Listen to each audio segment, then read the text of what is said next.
أعوذ بالله من الشيطان الرجيم بسم الله الرحمن الرحيم ولقد صرفنا في هذا القرآن للناس من كل مثل وكان الإنسان أكثر شيء جدلا وما منع الناس أن يؤمنوا إذ جاءهم الهدى ويستغفروا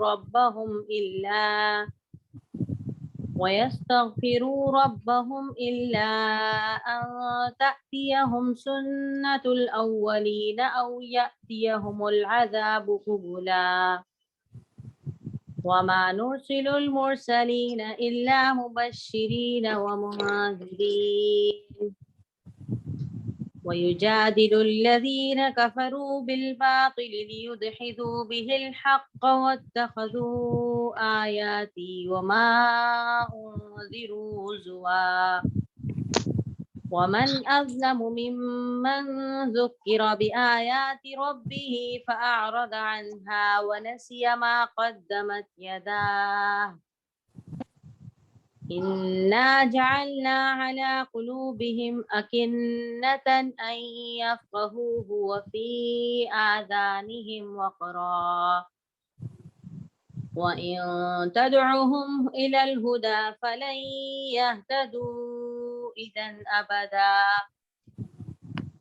وربك الغفور ذو الرحمة لو يؤاخذهم بما كسبوا لعجل لهم العذاب بل لهم موعد لن يجدوا من دونه موئلا وتلك القرى أهلكناهم لما ظلموا وجعلنا لمهلكهم موعدا